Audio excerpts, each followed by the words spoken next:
ჩვენს პირველ საკითხზე, რომელზეც უკვე ვისაუბრეთ, მადლობა მარიკა მოგზაურობისთვის. ბოლოთი დავიწყოთ, თუ შეიძლება, ვიდრე კიდევ შეიძლება რამდენიმე განაჩენი მოვიდეს ამასობაში, ამიტომ მოდით, აი რაზე მეტყველებს ახლა ეს ქაოსი, მართლაც კომიკურია, თუმცა სიღრმეებში არის სერიოზული პრობლემების გამშიფრავი, გამომვლენი, მაგრამ საბოლოო ჯამში გამოვიდა, რომ გაურთულეს ცხოვრება დიმიტრი სამხარაძეს, თუმცა მან მოიწონა სავარაუდოდ თავი ივანიშვილის წინაშე ახლა ამ ძალისხმევით. დაგეთანხმებით ნინო, ერთი შეხედვით შეიძლება ეს კომიკურიც ჩანდეს, თუმცა სიღრმისეულ პრობლემებზე მიუთითებს ის, რაც მოხდა ვითომ ამ პატარა შეცდომით, რომელიც დღეს ჩვენ ვნახეთ მათივე, ასე ვთქვათ, წარმომადგენლების მხრიდან, ხომ? პირველ რიგში ეს კიდევ ერთხელ მიუთითებს, რომ გუშინდელი და გუშინწინდელი დაკავებები სამართლებრივი პროცესი კი არ იყო, ან ვინმეს მხრიდან ადმინისტრაციული სამართალდარღვევა კი არ იყო ჩადენილი, არამედ სწორედ ბიძინა ივანიშვილისთვის თავის მოწონების მცდელობა იყო, მისთვის იმის ჩვენება, რომ აი, როგორც კი ვინმე შენზე რამე სიტყვის, აი ჩვენ ძალიან მაგრები ვართ და გიცავთ შენ. ეს იყო მეტი არაფერი და არანაირი სამართლებრივი მოცემულობა. ამ უთავმოყვარეო ერთი და იმავე ტექსტს, იმ უთავმოყვარეობას იმ თვალსაზრისით, რომ როცა ადამიანი ხარ თანამდებობაზე და ასეთი დოზით ასრულებ ინსტრუქტაჟს, ხომ, რომ აი წერტილმძიმესაც არ ცვლი, ხომ, მოცემულ ტექსტებში და მერე უკვე ზოგს უკვე ისიც ეშლება, რომ რა დოზით რა გაავრცელოს, ამასაც კი ვერ ხვდება და უკვე პირდაპირ პოსტავს დიმიტრი სამხარაძის ხმოვან შეტყობინებას. ეს მართლაც მეტყველებია პრობლემას. პირდაპირ დაპოსტვა უკავშირდება იმას, რომ ვერ გააცნობიერა ადამიანმა რას აკეთებდა და დავალება მართლა პირდაპირ გაგებით შეასრულა და ატვირთა, თუ უბრალოდ იმდენად ყელში აქვს ამოსული ამ ხალხს ქვევრის სახით, რასაც ჩაძახებ, რომ ის უნდა ამოიძახონ, რომ ადგა და პირდაპირ დადო და მოახდინა ლუსტრაცია იმისა, თუ რა ხდება რეალურად. ვერ გამოვრიცხავთ ხო ჩვენ ვერც იმ შემთხვევას, ვერც ამ შემთხვევას, თუმცა კიდევ ერთი პრობლემა, გარდა იმისა, რომ ეს ადამიანები თავს იწონებენ მათი ლიდერის თუ ბელადის წინაშე, აქ მნიშვნელოვანი არის რა, რომ ყველა ეს ადამიანი, რომელსაც ზუსტად სიტყვით იგივე აქვს გამეორებული. დღეს არიან თანამდებობებზე ქართული ოცნების პირობებში და თანამდებობა გულისხმობს იმათ, რომ მან გადაწყვეტილება უნდა მიიღონ მოქალაქეების სასარგებლო, საზოგადოების სასარგებლო და აი თუნდაც ეს რაც აქ ხდება ახლა ეკრანზე მიუთითებს, რომ მათ არ შეუძლიათ დამოუკიდებელი გადაწყვეტილების მიღება და მათ არ შეუძლიათ ხალხის სამსახურში ყოფნა. მხოლოდ აი ეს უნდა იყოს საკმარისი იმისათვის, რომ ადგილობრივ მუნიციპალიტეტებში მოსახლეობას გაუჩნდეს პროტესტი, იმიტომ რომ ეს ადამიანები არ დგანან მათ სამსახურში. რა ხარისხის დამოკიდებულებაზე ახლა აქ საუბარი შეიძლება რომ პარტიულ ინსტრუქტაჟს და პარტიულ წესრიგს რაღაცა თვალსაზრისით მიხვეს ყველა პარტიული წარმონაქმნი იქნება ეს პარტია იქნება თუ რა ვიცი ეს პარტიული დისციპლინა ერთია. ამის მომინდა პარტიულ დისციპლინას გაცდენილი საკითხია ეს, იმიტომ რომ ფაქტობრივად აი ეს რაც მხოლოდ ეს საკმარისია იმის სათქმელად, რომ თანამდებობის პირები ქართულმა ოცნებამ აი უბრალოდ ტროლებად აქცია. ზუსტად ასე იქცევიან არაავთენტურად, კოორდინირებულად შექმნილი ანგარიშები, რომლებიც გადახდით მუშაობენ ქართული ოცნების სასარგებლოდ და ზუსტად ასე მუშაობენ თანამდებობაზე მყოფი ადამიანები, ცოტა უფრო მეტის გადახდის და უფრო მაღალი ანაზღაურებების და სხვადასხვა ინტერესების საფასურად. ანუ ეს სისტემა ფაქტობრივად ქართულმა ოცნებამ გაათანაბრა, რაც ყველა თავმოყარე ადამიანს უნდა ულახავდეს ამ თავმოყარეობას, თუ კი რომელიმე მათგანს ასეთი გააჩნია. დღევანდელ დღეს 20-24-ის მერე განსაკუთრებით ის ადამიანები, ვინც ქართული ოცნების სიით იყრიან კენჭსადმე, ძალიან რთულია თავმოყარეობაზე საუბარი იმ პირობებში, რომ გაყალბდა არჩევნები, ერთი მეორეს მიყოლებით ხდება ადამიანის უფლებების სისტემურ რღვევასთან დაკავშირებით საერთაშორისო საზოგადოების გამოხმაურება.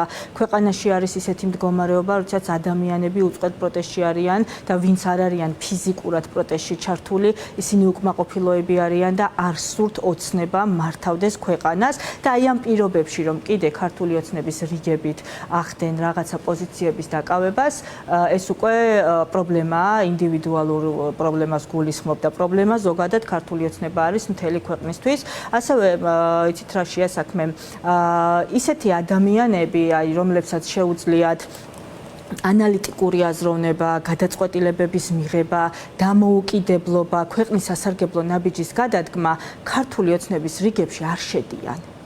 ამიტომ მათთვის ნებისმიერი ადამიანი, რომელს გადმობირება შეუძლიათ, მისაღებია, იმიტომ რომ კადრების ნაკლებობა აქვთ, უკვე შემსრულებლების მოძებნა უჭირთ, მათ შორის თითქოს რაღაცა პოზიციებზე განლაგებით და შეპირებით, რომ რაღაცა თანამდებობებს დაიკავებენ. ესეც მიუთითებს იმაზე, რომ ოცნებაში ყოფნა დღეს არის უკვე, ასე ვთქვათ, არ არის საამაყო, ისე რომ ვთქვათ, შეტრიალებულად და ესეც მიუთითებს იმაზე, რომ რღვევა მიდის კი, იმიტომ რომ აღარ უნდათ ადამიანებს მათ შორის არც ქვევრის როლში ყოფნა, რომ რასაც ჩასძახებენ, ის ამოსძახონ, არ ქონდეთ საკუთარი აზრი და ვერ მოახდინონ რეალურად თავიანთი ფუნქციების შესრულება, იმიტომ რომ თან აქ მარტო ჰორიზონტალური მართვა, ვერტიკალური მართვა ხომ არ არის, არა? აქ არის ერთი პირის მიერ მიღებული გადაწყვეტილება. ქვეყანაში, სადაც პრემიერად წოდებულიც კი ვერ იღებს დამოუკიდებელ გადაწყვეტილებას, საკრებულოს წევრებზე და გამგეობებზე და თვითმმართველობაზე, რა თქმა უნდა, ლაპარაკი ზედმეტია, იმიტომ რომ იქ ვერ ხდება დამოუკიდებელი გადაწყვეტილებების მიღება. და ერთს ვიტყვი, უშუალოდ სამხარაძესთან დაკავშირებით, იმიტომ რომ ეს არის ნათელი მაგალითი იმისა, რომ ესე იგი ჯერ ერთი თავისივე წევრებს აჯერებენ, რომ ბიძინა არის შეუცვლელი, თავისივე წევრებთან უწევთ ამის მტკიცება და მეორე ეს არის ადამიანი, რომელმაც სიძულვილის ენა წაახალისა და დააფუძნა საერთოდ. ეს არის ადამიანი, რომლის არაერთი უხამსი გამონათქვამი თუ სიტყვა მოგვისმენია ეთერებით სხვადასხვა ორგანოებში თუ ქუჩებში. ეს არის ადამიანი, რომელიც აქციის მონაწილეებს ხან აფურთხებდა ზედასართულებიდან, ხან ხელის მოძრაობით უხამს ჟესტებს აკეთებდა. და რა თქმა უნდა, არც ერთ შემთხვევაში არ დამდგარა მისი პასუხისგებლობის საკითხი. კი, ნამდვილად თქვენ სწორად გაიხსენეთ, თორსა ფიზიკურ ანგარიშწორებაზე გადავიდა და ეს თავად მონაწილეობდა ეს ადამიანი და არც ერთ შემთხვევაში არ მომხდარა მისი დასჯა. რატომ? კითხვა მოქალაქეებს თუ გაუშვათ, ზუსტად იმიტომ, რომ ამ ტიპის დავალებების შემსრულებელი სჭირდებათ, რომელიც აი ესე აიძულებს ადამიანებს რაღაცა მესიჯების გავრცელებაში, რაღაცა საკრებულოს და ადგილობრივი თვითმმართველობის წარმომადგენლებს აქცევს ტროლებად, იმიტომ რომ მთელი ამ ხნის განმავლობაში, როგორც კი რაიმე პოსტს დავდებთ ან რამეს გავავრცელებთ, სწორედ ხშირად ადგილობრივი თვითმმართველობის წარმომადგენლები იქცევიან ტროლებივით და აკომენტარებენ რაღაცა ტელევიზიების ნიუსებზე, აქტივისტების პოსტებზე, პოლიტიკოსების პოსტებზე და თან იმ ტექსტებით, რომელიც თანამდებობის პირს ნამდვილად არ ეკადრება. პლუს ამას. აი აქ მაინტერესებს ასთირამ, თუ კი ივანიშვილმა და მისმა პარტიამ არჩევნები მოიგო, სად არიან მათი ავთენტური მხარდამჭერები? რატომ სჭირდებათ მართლაც ვერბალური და ფიზიკური ძალადობის მატირაჟირებელი სამხარაძის მიერ დაარაზმული რეგიონული პარტაქტივი საიმისოთ, რომ ივანიშვილს გამოუცხადონ მათ პირველ პირს, რომელიც თითქოს და უპირობო მხარდაჭერით სარგებლობს საზოგადოების დიდი ნაწილის, რომელთაც მოვიდნენ ხელისუფლებაში, ხომ ასე უყვებიან, ასე გვიყვებიან ჩვენ. აი სად არის ეს ხალხი? რატომ სჭირდებათ, ცოტა რიტორიკულია ჩემი კითხვა ახლა, გასაგებია, რასაც გულისხმობ, მაგრამ რატომ სჭირდებათ პარტაქტივი? სად არის ხალხი მათი მხარდამჭერები სად არიან, რომ დაიცვან ბიძინა? ნახეთ, მრავალრიცხოვან აქციებს ვერ ატარებენ რეგიონებიდან ხალხის ჩამოყვანის გარდა და თან რეგიონებიდან ჩამოყავთ არა, ასე ვთქვათ, რიგითი მოქალაქე, არამედ მათი პარტაქტივი და მათ მიერ სხვადასხვა ადგილას დანიშნული პირები. ესეც მიუთითებს თუნდაც იმ ტაში, ხო გახსოვთ, ტაშის დაკვრაც კი გაშვებული იყო ჩანაწერზე. და გურამ როგავას სხვათა შორის დიდი ეჭვი მაქვს უკაცრავად რომ ჩაგეჭერით გურამ როგავას ტარგეტირება, ასე ვთქვათ, მიზანში ამოღება, ასეთი თავდასხმისთვის გამეტება, ფაქტობრივად სიკვდილისთვის გამეტება, ის შემთხვევით გადარჩა, ჩვენ ყველა ვიცით. დიდწილად არ არის გამორიცხული და ჩემი აზრით, ეს ჩემი პერსონალური აზრია, გამოწვეულია იმით, რომ გურამმა ძალიან ბევრი იმუშავა ქართული ოცნების აქტივობების დროს რეგიონებში. ის უბრალოდ ხვდებოდა ადამიანებს და ეკითხებოდა სად იყვნენ, რატომ იყვნენ, ან ადრე რატომ გამოდიოდნენ. ივანიშვილი ჯერ თავის სიტყვას ამბობდა და ხალხი გამოდიოდა ხომ დარბაზებიდან და დიდი სივრცეებიდან ხომ. გურამმა ისინი ძალიან გააბრასა და ჩემი აზრით სწორედ ეს იყო ერთ-ერთი მიზეზი მისი მიზანში ამოღების. ასე რომ უმძიმესი ტრამვის მიყენების უმძიმესი ხო ეს მომავალშიც რა შედეგს გამოიწვევს, ეს კიდევ ასე ვთქვათ მომავლის ამბავია. იმედია გურამი კარგად იქნება, თუმცა ეს ისეთი მასშტაბის თავდასხმა იყო, რომელიც მართლა მკვლელობის მცდელობას უფრო წარმოადგენს და ასევე ქართული ოცნებისთვის თუნდაც ბოლო 20-24-ის არჩევნებით ძალიან თვალნათელი გახდა, რომ მათ ხალხში არ აქვთ მხარდაჭერა. მათ შორის არც იმ ხალხში, ვინც გონიათ, აი იგივე საჯარო სამსახურის რესურსზე მაქვს საუბარი, ვინც გონიათ, რომ თავად ყავთ დასაქმებული. მათ შორის იმ ხალხში, ვინც ეგრეთ წოდებული 300 ლარიანი სოციალურ დაუცველებს, რომ 300 ლარიანი სამსახურები გაუკეთეს, ისე რომ სამსახურები არ არსებობდა და უხდიდნენ ხელფასებს. აქედანაც კი ვერ მიიღეს იმ მოცულობის ხმები, რომელიც ამ მასშტაბური გაყალბების საჭიროებას არ შეუქმნიდათ და იმიტომ ხდება დღეს ნინო ის რაც ხდება ზუსტად მათ იციან, დანამდვილებით იციან, რომ არ აქვთ ხალხში მხარდაჭერა და აღარ სჭირდებათ სამართლიანი არჩევნები, იმიტომ რომ გარანტირებულად სამართლიან არჩევნებში ისინი დამარცხდებიან. ხალხმა ეს არჩევანი გააკეთა 2024-ში, ახლა ხელისუფლება არჩევნების შედეგების შესაბამისად რომ არ გაყალბებულიყო, უნდა იყოს უკვე შეცვლილი, შესაბამისად არ აღიარებს ამ ძალას არც საერთაშორისო საზოგადოება და რაც მთავარია არც ქართული საზოგადოება და გრძელდება ეს უწყვეტი პროტესტი, რომლის ფარგლებშიც არაერთი რეპრესია იქნა გამოყენებული და რეპრესიებსაც ჩვენ რო ვუყუროთ ხომ იყო მაგალითად პირბადის გაკეთების გამო დაჯარიმების და დაკავება, გზაზე დგომის გამო, ტროტუარზე დგომის გამო. ამას რომ მოყვა ერთის მხრივ საზოგადოების რეაქცია და მეორე მხრივ საპროტესტო საზოგადოების რეაქცია, რომ მაინც არ უშინდებოდნენ ამ რეპრესიებს და გრძელდებოდა, ნელ-ნელა გადადიან ახალ-ახალი რეპრესიებს იგონებენ, რომ როგორღაც პროტესტი გააჩერონ. თუ ეს პროტესტი მათთვის არაფერი არ არის და არაფერს არ ცვლის, არ ხდება, ასე ვთქვათ, ყურადღების იქცევა მათი მხრიდან, მაშინ რატომ არის საჭირო ამდენი დაკავებები, რატომ არის საჭირო ამდენი რეპრესია? როდესაც დინარაძის უწყება შექმნეს სიძულვილის ენასთან ბრძოლისთვის, ხომ, ჩვენ უნდა გავიხსენოთ, რომ რუსული კანონის მეორე შემოტრიალების დროს ათასობით საქართველოს მოქალაქეს ურეკავდნენ, ემუქრებოდნენ, ცუდი სიტყვებით ესაუბრებოდნენ, ხომ, აგინებდნენ და ბევრს დახვდნენ სადარბაზოთანაც და სცემდნენ, ანუ კოორდინირებულ, ორგანიზებულ დანაშაულთან მქონდა საქმე. ვინმე არის დაჭერილი? რა თქმა უნდა არ არის. ვინმეს პასუხისგებლობა დადგა? რა თქმა უნდა არა. რატომ? იმიტომ რომ ეს იყო სწორედ ოცნების მიერ მართული პროცესი და ოცნება თავის მიერ შექმნილ ძალადობას არ დასჯის. ვიდრე ამ თემას გავცდებით, აი მაინც მინდა გავამახვილოთ ყურადღება გზავნილზე, რომელიც დიმიტრი სამხარაძემ გაავრცელებინა თავის პარტაკ დღეს და ეს გადაწერეს ვერ გაბედეს როგორც ჩანს ამაში ვერანაირი ცვლილების შეტანა. ნახეთ რაზე აქვს ამბიცია ივანიშვილს და შესაბამისად ამას ურსელებს ის ერთ-ერთი კონკრეტული მსახური სამხარაძის სახით. არ არსებობს საქართველოს, სადაც ბიძინა ივანიშვილი და ქართული ოცნება არ იქნება. ესე იგი ჩვენ ან ვართ საქართველო, ვიდრე ივანიშვილია, ან აღარ ვართ საქართველო, თუ ივანიშვილი არ არის. აი ეს რა მასშტაბის თავხედობაა, რა მასშტაბის უვიცობაც არის და რა მასშტაბის ამბიციაა, რომ არ არსებობს საქართველოს, სადაც ივანიშვილი არ იქნება. ეს გარდა იმისა, რომ არის დიდი მასშტაბის, ასე ვთქვათ, უაზრობა და ამბიცია და აფიორა, როგორც არაერთი საქმეში გაუკეთებია ბიძინა ივანიშვილს, ქვეყნის შიგნით თუ ქვეყნის გარეთ.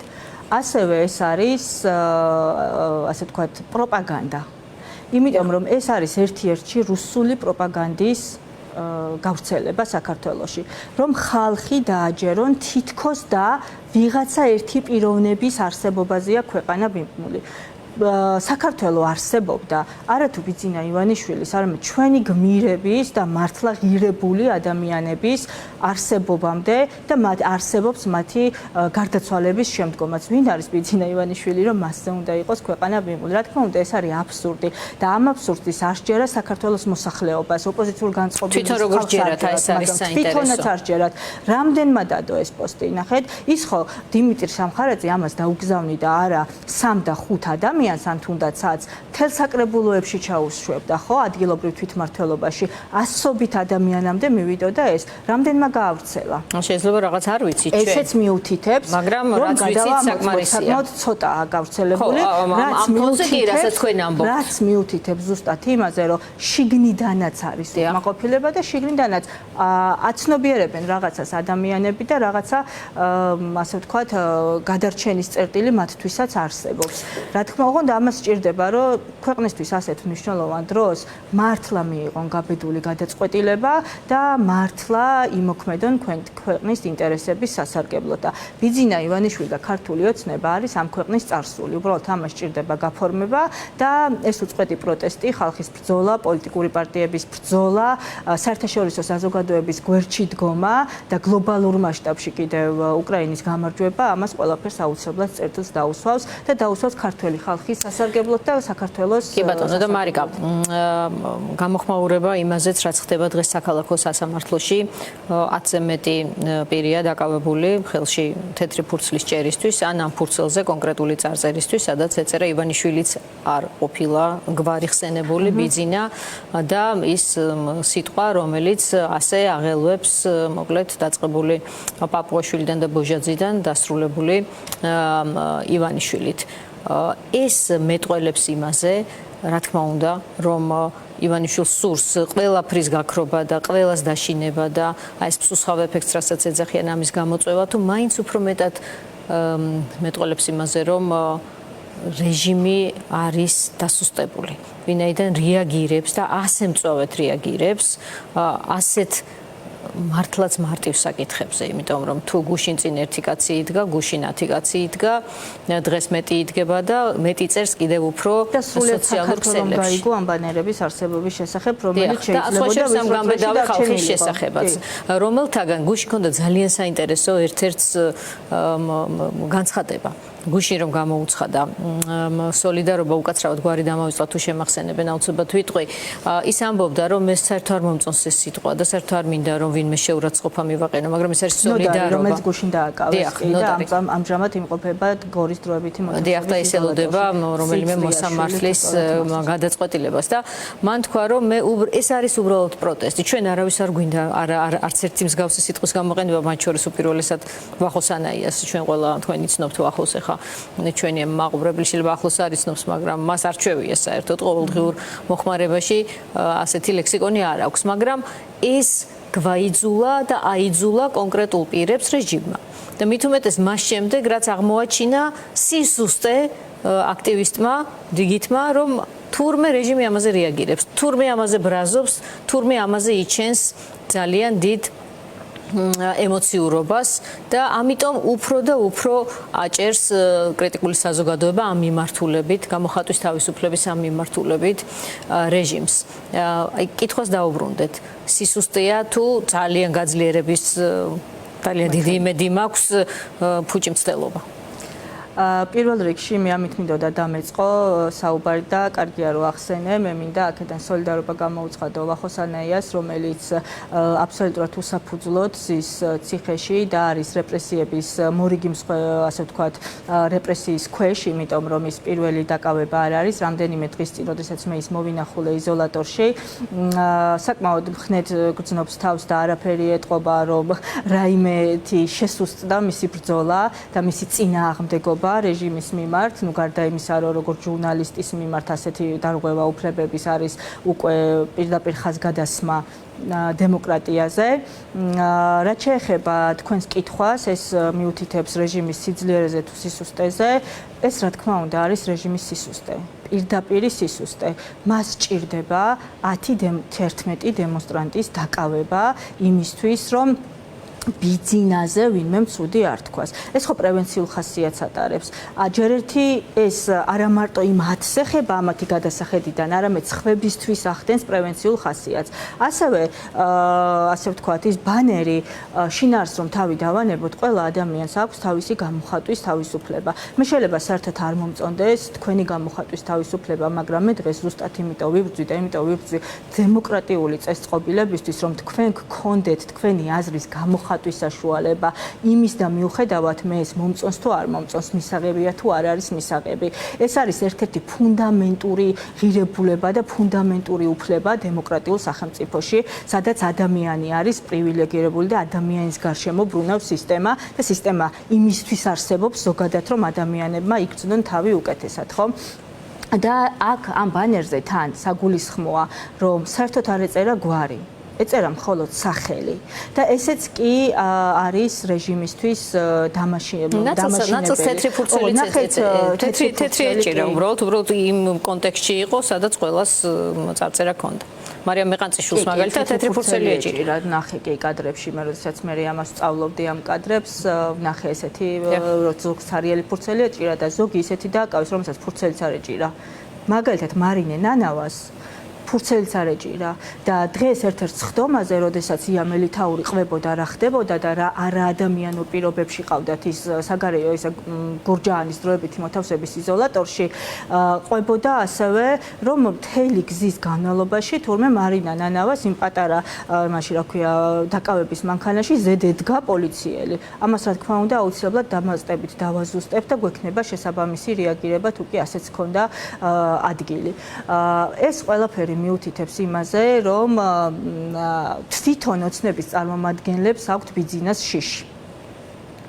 ქვეყანაში ვეღარ მართავენ სიტუაციას და ამისთვის უკვე სჭირდებათ თქვენ წარმოიდგინეთ და არაფორმალურ ტიტუშკები ხო ყავდა აქამდე, რომლის შესახებაც სახელებს და გვარებს ვეძებდით, აბა მოგვეცნო როგორღაც. ახლა პირდაპირ ოფიციალური სახე მისცეს ამ ყველაფერს და გუშინ ნახეთ ჩვენ რომ კი ბატონო, ამ თემას ჩვენ დავუბრუნდებით, შევეხებით დეტალურად, თუმცა მგონი ეს თემა იმდენად პრობლემური აღმოჩნდა პირველივე წუთიდან ქართული ოცნებისთვისაც, ვინაიდან მათი მომხრეებიც გაბრაზდნენ სხვათა შორის ამაზე მეტყოლებდა სოციალებში გავრცელებული არაერთი მოსაზრება პირდაპირ ვერტიკალის ქვეშ მომუშავე თუნდაც რაღაც მედიებში ხალხისა, რომლებიც ბრაზობდნენ, რომ ახლა ეს ასეთი ტიპის ძალადობრივი ქმედება თუ კი რომელიმე ავტორის რომელიმე ნაწარმოები არ მოგწონს, უკვე სიგიჟეში გადადის. მათაც შეუტრიალდებათ. მე ესეთი წაქეზებული, წახალისებული, დაუსჯელობით წახალისებული დაჯგუფება ძალადობრივი გადის მათ შორის შემქმნელის მმართველობის სფეროდან და საფრთხეს თვითონ შემქმნელის მიმართაც წარმოადგენს. ამიტომ აცნობიერებს ზოგი ამას. და თან ეს არიან ხალხი, რომლებსაც რა არ ვიცი, ნამდვილად არ ვარ დარწმუნებული, რომ ეცოდინებათ ვინ იყო ნოდარ დუმბაძე თუნდაც. შეიძლება იციან, მაგრამ ის და მაინც დაზუსტებით შეგვიძლია ვთქვათ, რომ ნოდარ დუმბაძის გამო არ აღშფოთებულანი, იმიტომ რომ ჯერ ეს ფაქტი არ მომხდარა, მისთვის არავის უგინებია. კონტექსტი იყო სულ სხვანაირი და მეორე კი მოვისმინე ეს გადავახვიე და მოვისმინე იქ საერთოდ არ იყო ამ იუმორისტის მხრიდან ონისეს მხრიდან რაიმე შეურაცხყოფელი და რომ ყოფილი იყო მას შეეძლო სხვა შორის გამოხატვის თავისუფლების კარგი მცოდნეები იურისტები გვეუბნებიან რომ ყველას აქვს უფლება არ მოწონდეს თუნდაც ყველაზე კარგი მწერალი და ყველაზე ესეთი არა კორექტული ლექსიკით მოიხსენიოს ნებისმიერი გარდაცვლილი მწერალი. ვინაიდან ეგვიში სწორედ ჩვენმა ერთ-ერთმა რესპონდენტმა კარგი რამ თქვა, ვეფხისტყაოსანიც კი შეიძლება ვიღაცას არ მოეწონოს, ეს იმ ვიღაცაზე მეტყველებს და არა ვეფხისტყაოსანზე. არ გონია რომ ეს იმდენად საღელვია, რომ სპეცდანიშნულების არაფორმალური რაზმის შექმნა იყოს ამისთვის საჭირო. მადლობა მარიკა, ჩვენ ამოვწურეთ რამ ხომ არ დაგრჩათ სათქმელი შემიძლია კიდევ დაგიხმოთ ფინალისტებს. საქალაქო სასამართლოში სხდომები, ჯერ ერთი 48 საათი ხო გააჩერეს ეს ადამიანები სრულიად უკანონოდ, იმიტომ რომ არ არსებობდა საფუძველი იმ გახანგრძლივების 24 საათით კიდევ დროებითი მოთავსების იზოლატორში ამ ხალხის დაყოვნების და ახლა უკვე სასამართლოში ფაქტობრივად უკვე მთელი დღეა იქ არიან მოთავსებული ეს ადამიანები ყოველგვარი, ასე ვთქვათ, საჭირო რესურსების გარეშე. და ერთი პირი კიდევ ალბათ ხვალ იქნება გადმოყვანილი სასამართლოში.